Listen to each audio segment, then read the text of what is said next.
Should you follow your belief system and vision, or should you follow competition to get maximum success?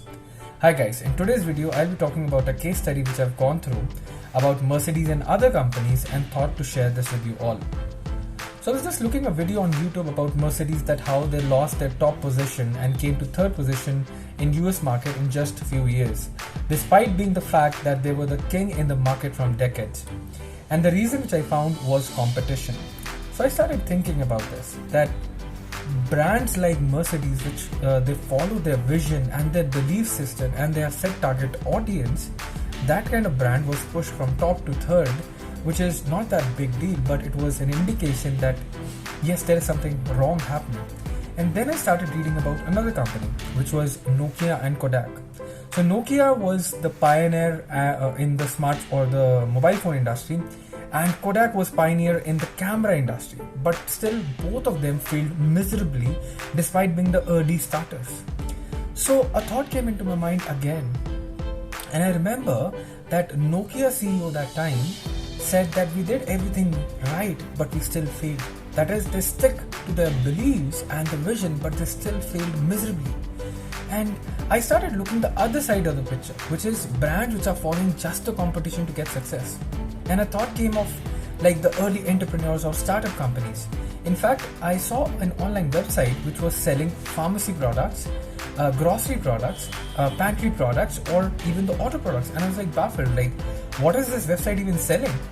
And I just called the owner because it was a startup company, and the owner said that, just because the competition is so good, that to earn that market share, I have to sell everything, and you know what, I'll win. But later on, that website was shut off.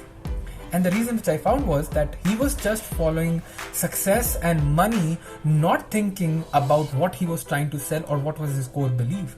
And I was thinking that one side of the picture is competition, the other side is belief system, and both of the sides have failed.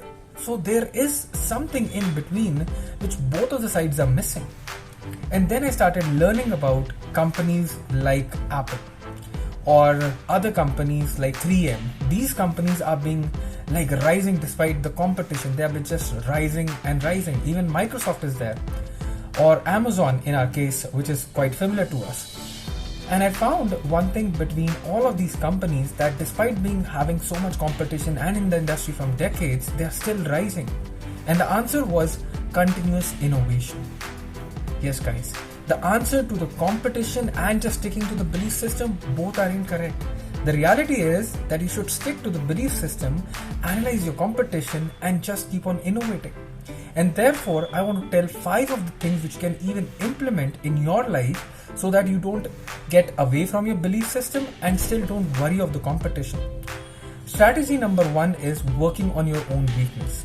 And by that I mean is that your product may not be liked by everyone. Like your target audience might be like cribbing about something or complaining about something. So right strategy is that you analyze why they are not liking my product. And despite being your efforts, there could be something wrong or missing, which is your weakness. So start working on the weakness of the product. Second is that just don't get lost in the belief system or just thinking that you are right. You have to analyze the competition, you have to analyze the wave, because you never know what can come up and you'll be shut off. And therefore it's very important that you analyze the market and the competition.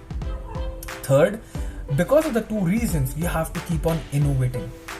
If you stop innovating, you'll be vanished like anything. And most of the companies vanish just because they do not innovate. They think they have good beliefs or vision, they analyze the competition, but they're not innovating. They're just stuck on what they were doing from decades, and therefore they just vanish. Fourth is that even if you are good at these 3 points, the 4th point is exploring new markets, because your market could be saturated anytime. You might be working in that industry or that segment from years, but let's say the market is saturated. What will you do then? So the 4th point is exploring new markets, because your product can be a good product for other markets, right? And the 5th and the most important part is continuous marketing. Even if you follow all these steps, which is the 4 points I discussed, even if you are doing everything correct and if you're not connecting with the audience, you'll still fail miserably. Therefore, it's very important that you analyze your target audience, which is what kind of emotions they are being hit off. Like, if I market something, what emotion do I have to make them trigger, or how do I really make my product connect with them, which is their belief system matching with my belief system or the company's belief system. If you follow these 5 principles, I'm sure your product or you will be sure success. Thank you guys.